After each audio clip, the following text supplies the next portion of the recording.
3 सितंबर 2023 का दिन था और उस दिन तमिलनाडु के मुख्यमंत्री एमके स्टैलिन के बेटे उदयनिधि स्टैलिन एक प्रेस कॉन्फ्रेंस में जाते हैं। उदयनिधि स्टैलिन भी तमिलनाडु सरकार में उस वक्त भी मंत्री थे, आज तो डेप्यूटी सीएम हैं। इस प्रेस कॉन्फ्रेंस में जाकर उदयनिधि स्टैलिन क्या कहते हैं, पहले इस एक एक शब्द को आप सुनिएगा और इसके बाद पूरी कहानी बताऊंगा। उदयनिधि स्टैलिन कहते हैं कि जिस तरह मलेरिया, डेंगू और कोरोना को इसका विरोध नहीं किया जा सकता है, इसे सिर्फ जड़ से मिटाकर खत्म किया जा सकता है, ठीक इसी तरह सनातन धर्म का विरोध नहीं किया जा सकता। सनातन धर्म को सिर्फ जड़ से मिटाकर नष्ट किया जा सकता है, डेंगू मलेरिया की तरह। 2 साल पहले यह बयान एक राज्य के मुख्यमंत्री के बेटे ने दिया था और तमिलनाडु सरकार के एक मंत्री ने दिया था। पूरे देश में बवाल हुआ, एफआईआर की मांग भी की गई, लेकिन सुप्रीम कोर्ट से उदयनिधि स्टैलिन बच गए। आज मैं इस बयान की आपको याद क्यों दिला रहा हूं? जिस तमिलनाडु के मुख्यमंत्री एमके स्टैलिन और उनके बेटे उदयनिधि स्टैलिन को सनातन में मच्छर नजर आता है, सनातन डेंगू और बीमारियों की तरह नजर आ रहा है, अब वही एमके स्टैलिन सरकार तमिलनाडु के स्कूलों के बच्चों को इस्लामिक शिक्षा देना शुरू करने वाली है। अब तमिलनाडु के स्कूलों में बच्चों को ज्ञान, विज्ञान, गणित, इंग्लिश, राजनीतिक विज्ञान, भूगोल, ये कुछ भी नहीं पढ़ाया जाएगा। फिजिक्स नहीं पढ़ाई जाएगी, केमिस्ट्री नहीं पढ़ाई जाएगी, क्योंकि एक नया ऐलान हो गया है। भाई एमके स्टैलिन साहब ने कह दिया है कि अब स्कूल के बच्चों को प्रॉफिट मोहम्मद की शिक्षाएं पढ़ाई जाएंगी। अब स्कूल के बच्चों को इस्लामिक शिक्षाएं पढ़ाई जाएंगी। अब मुझे एक बात समझ में नहीं आ रही है कि जब स्कूल के बच्चे ये पढ़ेंगे कि इस्लाम में, कुरान में क्या है, तो क्या इसके बाद वो गणित के सवाल हल करने में सक्षम होंगे? क्या इसके बाद वो विज्ञान को समझ पाएंगे? क्योंकि विज्ञान तो कहता है कि पृथ्वी गोल है, अंडाकार है। अब इस्लामिक शिक्षाएं क्या कहती हैं वो मुझे बताने की जरूरत नहीं है। और ये हुआ कब? प्रॉफिट मोहम्मद की 1500वीं वर्षगांठ थी 21 सितंबर के दिन, और चेन्नई में एक कार्यक्रम आयोजित था सरकार का। अब देखिए, इस कार्यक्रम के दिन जो पीएफआई और एसडीपीआई जैसे इस्लामिक संगठन है, उसका एक नेता है नेलाई मुबारक, एसडीपीआई का, और वो जाकर कहता है कि स्टैलिन साहब, हम चाहते हैं कि स्कूल में बच्चों को प्रॉफिट मोहम्मद की शिक्षाएं दी जाएं, इस्लामिक शिक्षाएं भी पढ़ाई जाएं। जवाब मिलता है मुख्यमंत्री एमके स्टैलिन का कि पहले भी पढ़ाई जा रही हैं, पहले से भी, और आगे भी पढ़ाई जाएंगी। यह है एमके स्टैलिन का असली चेहरा। जहां इन्हें हिंदी से नफरत है, जहां इन्हें सनातन से नफरत है, लेकिन प्रॉफिट मोहम्मद की शिक्षाएं, प्रॉफिट मोहम्मद का इतिहास, इस्लाम की शिक्षाएं इन्हें अपने राज्य के स्कूल के बच्चों को पढ़ानी है।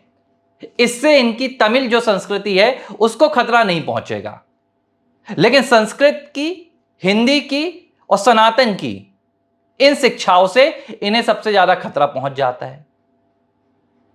आपको एक और बात बता रहा हूं, जो भारत का संविधान है, संविधान का आर्टिकल 28 का जो पहला अनुच्छेद है, वो कहता है कि आप किसी भी स्कूलों में, खासतौर पर सरकार के द्वारा संचालित स्कूलों में, धर्म संबंधित शिक्षाएं नहीं पढ़ा सकते।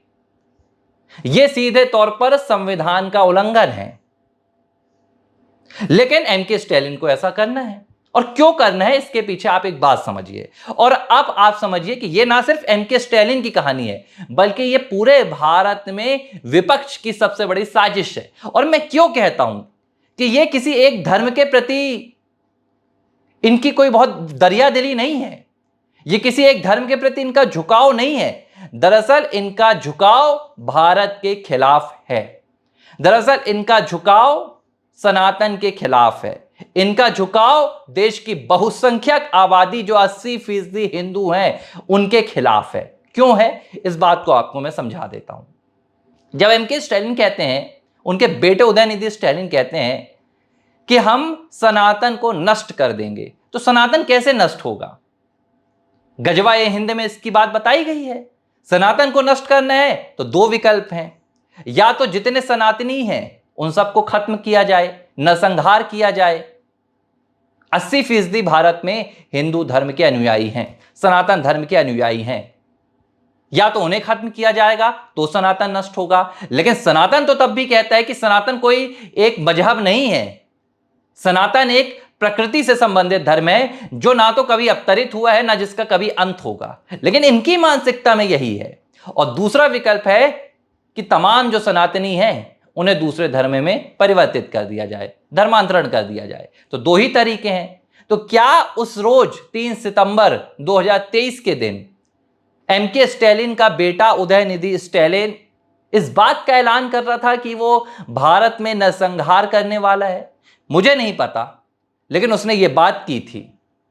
और अब 2 साल बाद एमके स्टैलिन तमिलनाडु के बच्चों को इस्लामिक शिक्षाएं देने वाले हैं, प्रॉफेट मोहम्मद की शिक्षाएं पढ़ाने वाले हैं। तो सवाल उठ रहा है कि खास तौर पर इस्लाम धर्म से ही एमके स्टैलिन को इतनी मोहब्बत क्यों है? भाई ये तो अपने आप को सेक्युलर पार्टी बताते हैं, ये तो कहते हैं कि हमारे यहाँ तो सब धर्मों को राहत दी जाएगी, हमारे यहाँ सब धर्मों को समान माना जाता है। तो जब सनातन की बात आती है तो ये कहते हैं कि सनातन तो हम इसका विरोध करेंगे, इसको खत्म कर देंगे। बात क्रिश्चियनिटी की आती है तो इनका समर्थन सामने आता है, बात आती है इस्लामिक टीचिंग की तो इनका समर्थन सामने आता है। तो इससे एक बात साफ हो जाती है कि इनका जो विरोध है वो सिर्फ और सिर्फ सनातन के खिलाफ है। और क्यों है? इसके पीछे जो तार जुड़े हैं वो भारत के बाहर से जुड़े हैं। जो कट्टर इस्लामिक देश हैं उनका एक ही मकसद है कि भारत में ज्यादा से ज्यादा जो इस्लाम धर्म है उसको यहां पर पैदा किया जाए, ज्यादा से ज्यादा इस्लाम का प्रचार हो। या दूसरे जो ईसाई मिशनरी हैं उनका मकसद रहता है कि ज्यादा से ज्यादा यहां पर ईसाइयत आए। और इसके लिए ये हथियार बनाते हैं विपक्षी सरकारों को।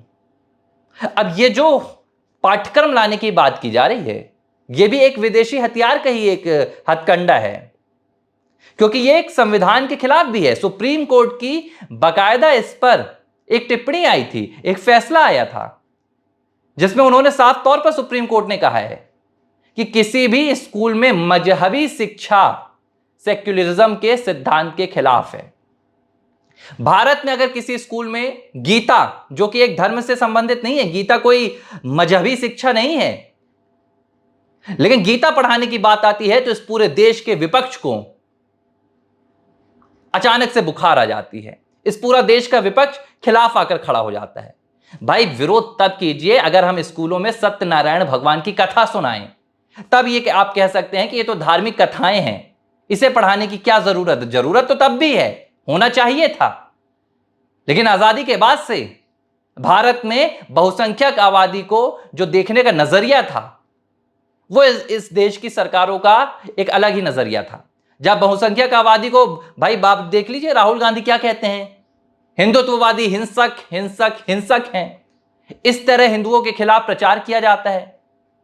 और किसी ने कोट किया था, मुझे याद आ रहा है, उन्होंने कहा था कि हिंदू तो आज भी आजाद नहीं है।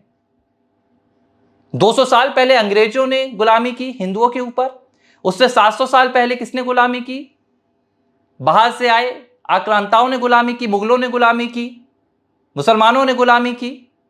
और इसके बाद जब भारत 1947 में आजाद हुआ तो इस सरकार ने, जो भी सरकारें बनी खास विचारधारा की, उनके भीतर भी हिंदू गुलामी रह गया। ये मेरा कोट नहीं है, एक हिंदुत्ववादी, एक बहुत अच्छे विश्लेषक है, उन्होंने कोट किया था। 2014 के बाद से आकर हिंदुओं की बात शुरू हुई और अब एमके स्टैलिन जैसे नेता एक बार फिर से हिंदुओं को गुलाम बनाने के लिए आगे बढ़ चुके हैं। और आप देखिए किसी भी विपक्षी पार्टी का कोई बयान सामने नहीं आ रहा है, कोई भी विपक्षी नेता नहीं कह रहा है कि भैया ये तो सेक्युलरिज्म के खिलाफ है, ये तो धर्मनिरपेक्ष के खिलाफ है, सांप्रदायिक या मजहबी आप कैसी शिक्षा दे सकते हैं किसी स्कूल में। यह है दोहरा रवैया इन तमाम राजनीतिक पार्टियों का, इन तमाम राजनीतिक दलों का। और इसका एक ही मकसद है, इस तरह की शिक्षाएं देकर खास तौर पर जो युवा हैं, जो बच्चे हैं, उनकी मानसिकता एक खास मजहब से जोड़ने की।